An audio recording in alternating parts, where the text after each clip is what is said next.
Johnny, c'était ça. Du grand spectacle, une voix incomparable et une présence gigantesque sur scène.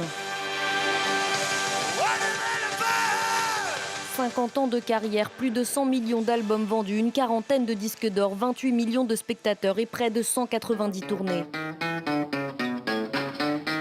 1960, Jean-Philippe Smet, 17 ans, alias Johnny Hallyday, apparaît pour la première fois à la télévision dans l'École des vedettes.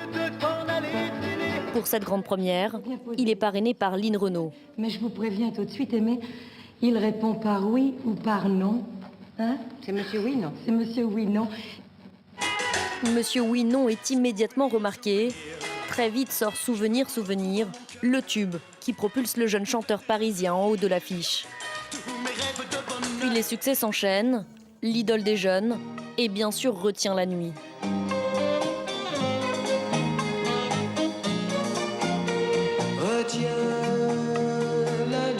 Johnny séduit les femmes et fait vibrer les années yéyé. C'est l'époque de Salut les copains. Il devient un phénomène, impose un répertoire inspiré et adapté de ses idoles américaines. Il lance en France les modes du twist et du Madison. Qu'est-ce que tu danses? C'est drôlement chouette, ça. Comment ça s'appelle? C'est le mashed potato. En Amérique, tous les jeunes le dansent. Et quand une star en épouse une autre, cela donne le mariage le plus médiatisé de France. En 1965, Johnny épouse Sylvie Vartan. Johnny a failli perdre Un fils, David, qui deviendra lui aussi musicien, naît de ce mariage l'année suivante. Johnny Hallyday a aussi su attirer d'autres stars. À la fin des années 60, il convainc Jimi Hendrix d'assurer ses premières parties pendant 15 jours à l'Olympia. Au fil des décennies, il surfe sur les modes. Hippie, soul, blues, pop et rock'n'roll. De grandes signatures de la variété française ont écrit pour lui, comme Michel Berger ou Jean-Jacques Goldman dans les années 80.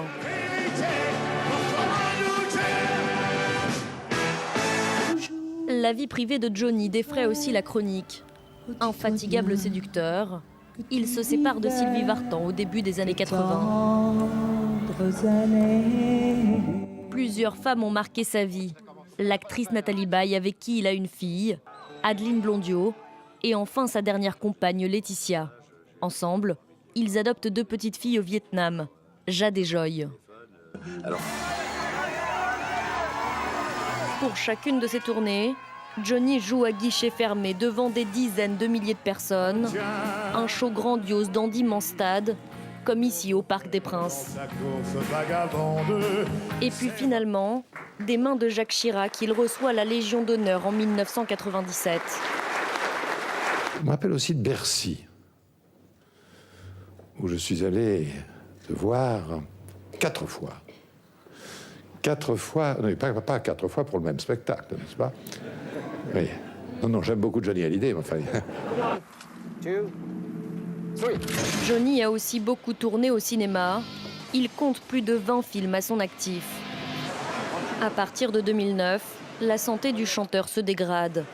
Hospitalisé à Los Angeles, ses fans le voient sortir amaigri, très affaibli en chaise roulante.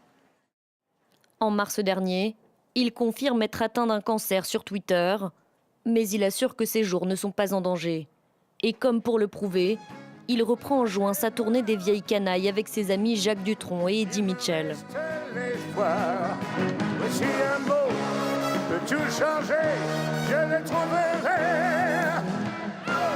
C'est plus un secret, tout le monde sait que j'ai un cancer, mais donc je me soigne, je lutte, je me bats et j'espère bien m'en sortir. Je prenais à cœur de faire cette tournée parce que pour moi c'est bénéfique moralement.